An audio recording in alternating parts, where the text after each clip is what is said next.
Can I ask, was this the moment when you understood that this is your purpose? You need to go that way. Yeah, when I came back to Switzerland, I had two possibilities. My old friends, they tell me, come back in the world of LSD, ganja, and rock music or reggae. Your previous life. Yeah, previous life, come back, and but I felt I should not go back, and then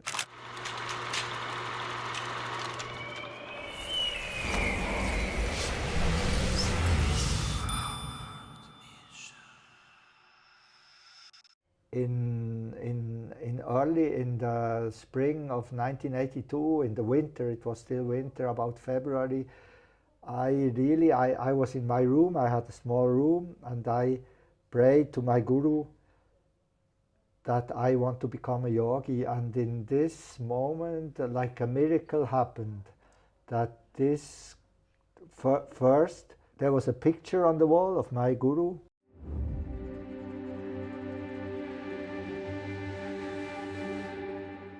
which I had put on the wall. And in this picture, suddenly his eyes became like alive.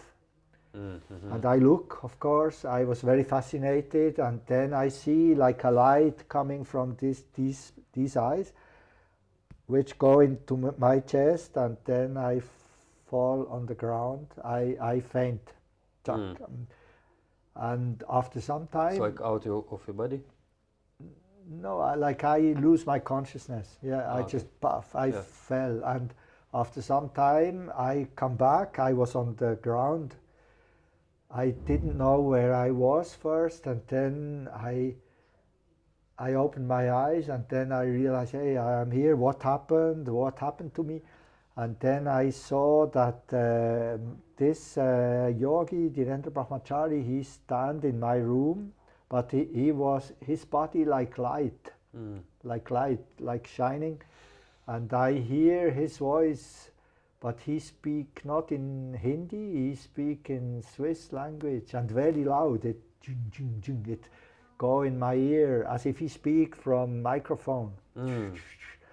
And he just said that he will be my guru if I really want to learn. And then this disappear, and then I start to practice. And all my family and friends, they believe I'm now really crazy, because I stay inside of, I had a small room, very cheap.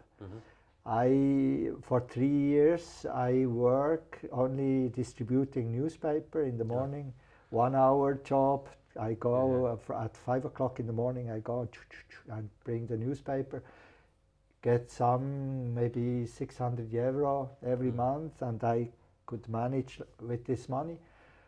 And I practice, and it was my dream to go to India. And sometimes I was not really sure if this appearance of my guru, if I'm just crazy, because too much LSD, and maybe I thought maybe you are really everybody tell me you are crazy, what you do is crazy. I only eat khichdi and nothing else, and they say, oh, what you will get sick because khichdi is not enough, you must eat good food and so on. But I stay healthy, and then in 1984, suddenly I receive a I didn't have books, only I had 2 books from my guru in this time. I was very poor, small money from newspapers, and I only had 1 mattress for sleeping, a small cooker for cooking, 1 plate, 1 spoon, and very simple, 2 books. And I wish that I had Geranda Samhita, Shiva Samhita, Patanjali Yoga Sutra, Bhagavad Gita, all these books I want. The main texts. Yeah. And then in 1984, suddenly the postman ring my bell, and he bring me a big packet from India, and I, very surprised. And then I see that it is from Vishwayatan Yogashram in New Delhi, where my guru, where my guru lived. And I thought, wow, what can be inside? And I opened the packet, and inside were all the books that I wanted.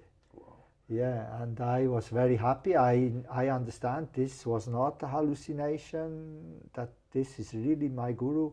He even knows where I live, and he's my teacher. He cares about me.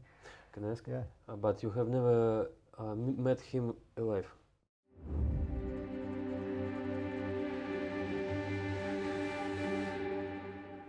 Not Before in this, no, never before. In this time, only also one man who had Indian shop in Bern. Sometime in this time, Dhirendra Brahmachari was quite famous in India because Indira Gandhi liked him, and he was very popular. He was also on television in India. And then one Indian man who had Indian shop, he gave me an interview in, it was called Indian Express, Indian newspaper in English. It was interview with Dhirendra Brahmachari, and in this interview, I didn't know.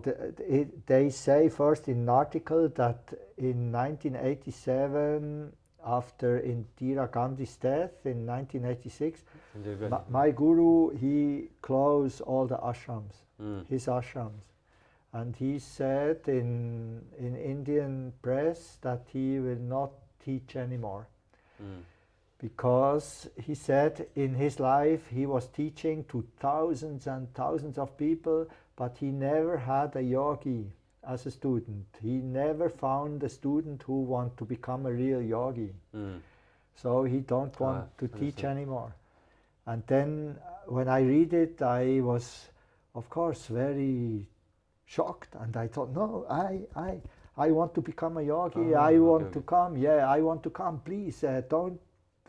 Yeah, I want to be your student. You cannot just stop now.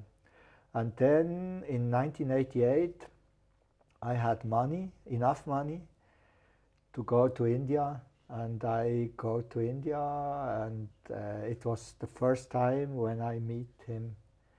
Yeah, I arrived in the night.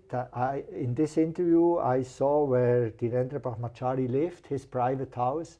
It's not in the ashram. It was in Friends Colony in New Delhi, A50 Friends Colony. He had a house. I saw a photo of the house.